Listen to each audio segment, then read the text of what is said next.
ओम नमो भगवते रामकृष्णाय। पत्रावली स्वामी विवेकानंद जी के पत्र संग्रह।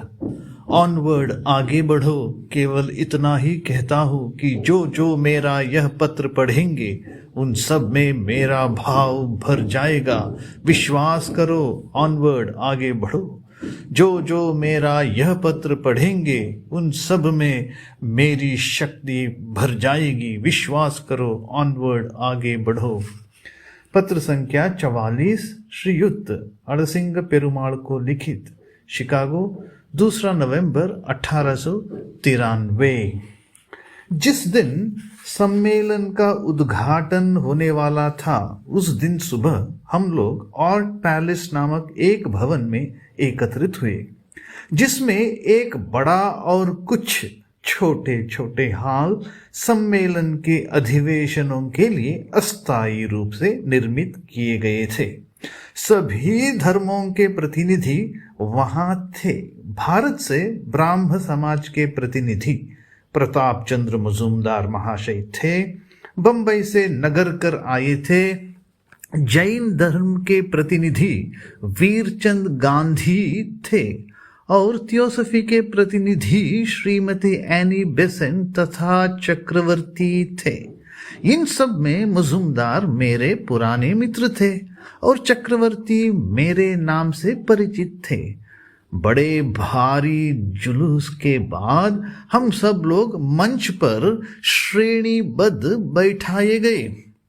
कल्पना करो, नीचे एक बड़ा हॉल और ऊपर एक बहुत बड़ी गैलरी। दोनों में 6-7 हजार आदमी खचाखच भरे हैं, जो इस देश के चुने हुए सुसंस्कृत स्त्री पुरुष हैं, तथा मंच पर संसार की सभी जातियों के बड़े बड़े विद्वान एकत्रित हैं। और मुझे, जिसने अब तक कभी समाज में भाषण नहीं दिया, इस विराट जन समुदाय में भाषण देना होगा।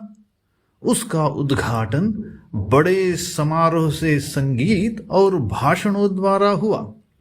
तदुपरांत आए हुए प्रतिनिधियों का एक एक करके परिचय दिया गया और वे सामने आकर अपना भाषण देते थे।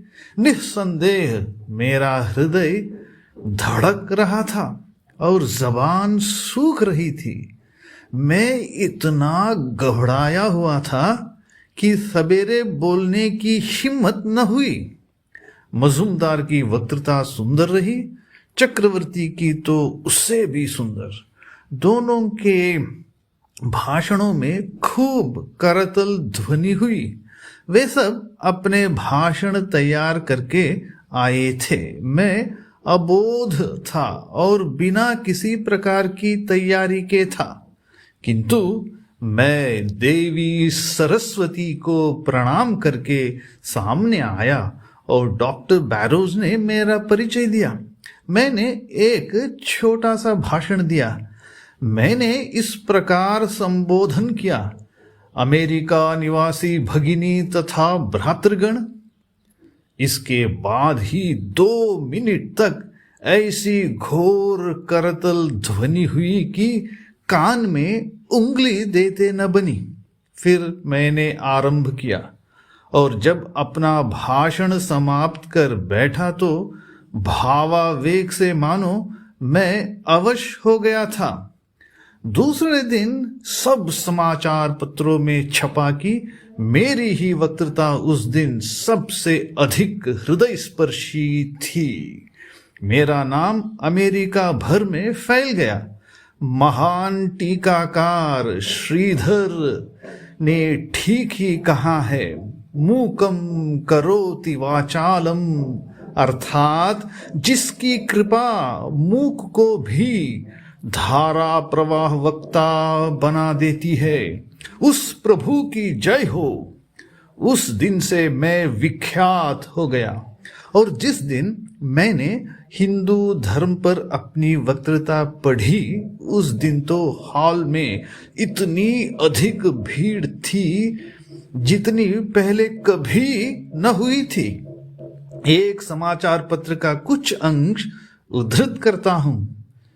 केवल महिलाएं ही महिलाएं, कोने कोने में जहां देखो वहां टसाटस ठसाठस भरी हुई दिखाई देती थी। अन्य सब वक्तृताओं के समाप्त होते तक वे किसी प्रकार सहिष्णुता पूर्वक विवेकानंद की वक्तृता की बाट जोहती खड़ी रही।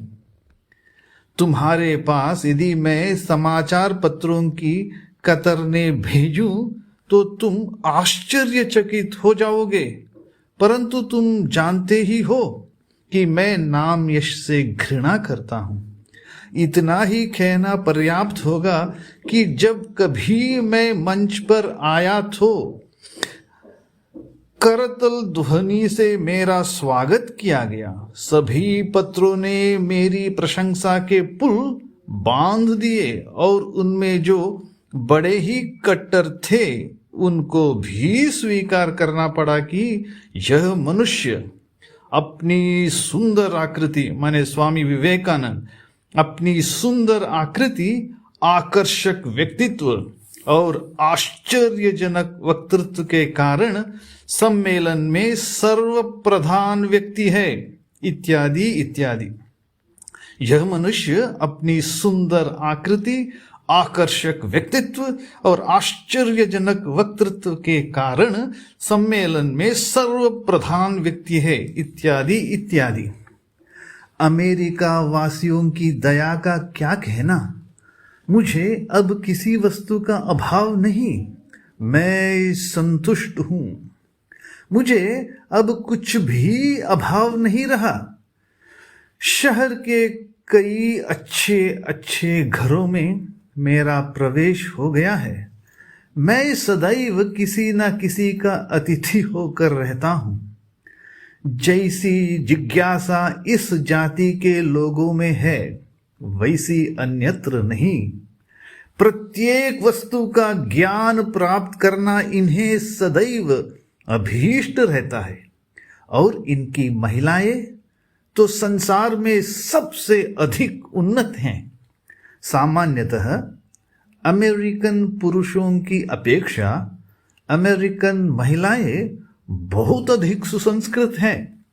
पुरुष तो धन कमाने के लिए आजीवन दासत्व की श्रृंखला में बंधे रहते हैं, परंतु नारियां सदैव अपनी उन्नति के अवसरों की खोज में रहती हैं। ये लोग बड़े दयालु हृदय और स्पष्टवादी हैं।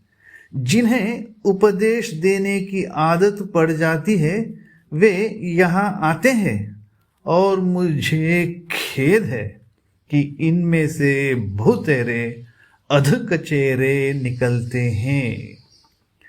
अमेरिकनों में भी दोष है और किस जाति में दोष नहीं है, परंतु मेरा निष्कर्ष यह है, एशिया ने सभ्यता की नींव डाली, यूरोप ने पुरुषों की उन्नति की और अमेरिका महिलाओं और जनसाधारण की उन्नति कर रहा है। यह महिलाओं और श्रमजीवियों के लिए स्वर्ग तुल्य है। अब अमेरिकन की प्रजा तथा नारियों की अपने देश की प्रजा तथा नारियों से तुलना करो, भेद स्पष्ट हो जाएगा। अमेरिकन लोग द्रुत गति से उदारमना होते जा रहे हैं। उनकी तुलना उन कट्टर ईसाई मिशनरियों से न करो जो तुम्हें भारतवर्ष में दिखाई देते हैं। यहाँ भी वैसे लोग हैं, पर उनकी संख्या दिनों दिन कम होती जा रही है और यह महान जाति शीघ्रता से उस आध्यात्मिकता की ओर अग्रसर होती जा रही है जिसका हिंदुओं को अभिमान है। हिंदुओं को अपना धर्म छोड़ने की आवश्यकता नहीं। उन्हें चाहिए कि धर्म को एक उचित मर्यादा के भीतर सीमित रखें और समाज को उन्नतिशील होने के लिए स्वाधीनता दे दे। भारत के सभी समाज सुधारकों ने पुरोहितों के अत्याचारों और अवनति का उत्तरदायित्व धर्म के मत्थे मढ़ने की एक भयंकर भूल की और एक दुर्भेद्य गढ़ को गिराने का प्रयत्न किया। नतीजा क्या हुआ? असफलता। बुद्ध देव से लेकर राम मोहन राय तक सबने जाति भेद को धर्म का एक अंग माना और जाति भेद के साथ ही धर्म पर भी आघात किया और असफल रहे। पुरोहित कण चाहे कुछ भी कहे, जाति भेद केवल एक सामाजिक विधान ही है। उसका काम हो चुका। अब तो वह भारतीय वायुमंडल में दुर्गंध फैलाने के अतिरिक्त कुछ नहीं करता। यह तभी हटेगा जब लोगों को उनका खोया हुआ सामाजिक व्यक्तित्व पुनः प्राप्त हो जाएगा। इस देश में जन्म लेने वाला प्रत्येक व्यक्ति अपने को एक मनुष्य समझता है। भारत में जन्म लेने वाला प्रत्येक व्यक्ति समझता है कि वह समाज का एक दास है और उन्नति की एकमात्र सहायक स्वाधीनता है। उसके अभाव में अवनति अवश्यम भावी है। आधुनिक प्रतिस्पर्धा के युग में जाति विचार अपने आप नष्ट होता जा रहा है।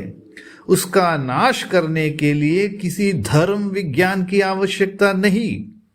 उत्तर भारत में दुकानदारी, जूतों का धंधा और शराब बनाने का काम करने वाले ब्राह्मण देखने में आते हैं। इसका कारण पारस्परिक स्पर्धा। वर्तमान राज शासन में किसी भी मनुष्य पर इच्छानुसार कोई भी व्यवसाय करने की रोक टोक नहीं। फलतः घोर प्रतियोगिता उत्पन्न हो गई। अतएव हजारों लोग नीचे पड़े रहने की अपेक्षा समाज के उच्चाति उच्च पद के योग्य बनने और उसे पाने के प्रयत्न में हैं। मैं जाड़े भर इस देश में रहूंगा, फिर यूरोप जाऊंगा। प्रभु सब प्रबंध कर देंगे। प्रभु सब प्रबंध कर देंगे। तुम उसकी चिंता न करो। तुम्हारे प्रेम के लिए कृतज्ञता प्रकट करना मेरे लिए असंभव है।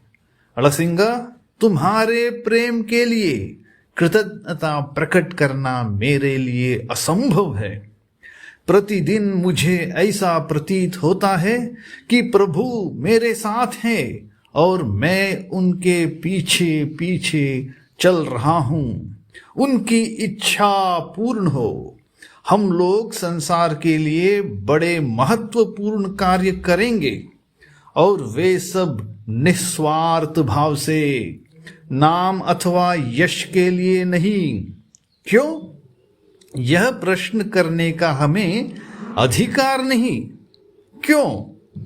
यह प्रश्न करने का हमें अधिकार नहीं। हमको अपना कार्य करते करते प्राण छोड़ने हैं। Ours not to reason why, ours but to do and die.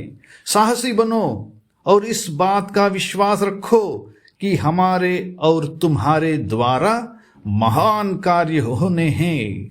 भगवान ने बड़े बड़े कार्य करने के लिए हमें निर्दिष्ट किया है और हम उन्हें करेंगे। उसके लिए तैयार रहो, अर्थात पवित्र, विशुद्ध एवं निस्वार्थ प्रेम संपन्न बनो। दरिद्र, दुखी और पद दलित से प्रेम करो। प्रभु तुम्हारा कल्याण करेंगे। रामनाथ के राजा और अन्य बंधुओं से प्रायः मिलते रहो और उनसे आग्रह करो कि वे भारत के साधारण लोगों के प्रति सहानुभूति रखें। उन्हें बतलाओ कि वे किस प्रकार गरीबों के प्रतिबंधक स्वरूप हैं और यदि वे प्रजा की उन्नति के लिए तैयार नहीं तो वे मनुष्य कहलाने योग्य भी नहीं। निर्भय हो, प्रभु तुम्हारे साथ है और वे भारत के करोड़ों भूखों और अशिक्षितों का उद्धार करेंगे। एक रेलवे का कुली इस देश में तुम्हारे युवकों और राजाओं से अधिक सुशिक्षित है। जिस शिक्षा की हिंदू ललनाएं कल्पना तक न कर सकती होंगी, उससे कहीं अधिक शिक्षा यह प्रत्येक अमेरिकन महिला को प्राप्त है। हमें वैसी शिक्षा क्यों न प्राप्त हो, अवश्य होनी चाहिए। अपने को निर्धन मत समझो। धन ही एकमात्र बल नहीं है, धन ही एकमात्र बल नहीं है, साधुता एवं पवित्रता ही बल है। आओ देखो सारे संसार में यह बात सत्य है या नहीं। अपने को निर्धन मत समझो। धन ही एकमात्र बल नहीं है, साधुता एवं पवित्रता ही बल है। साधुता एवं पवित्रता ही बल है। आओ देखो सारे संसार में यह बात सत्य है या नहीं। इति आशीर्वदक विवेकानंद। ओम शांति शांति शांति। हरि ओम तत्सत। श्री राम कृष्णार्पणमस्तु।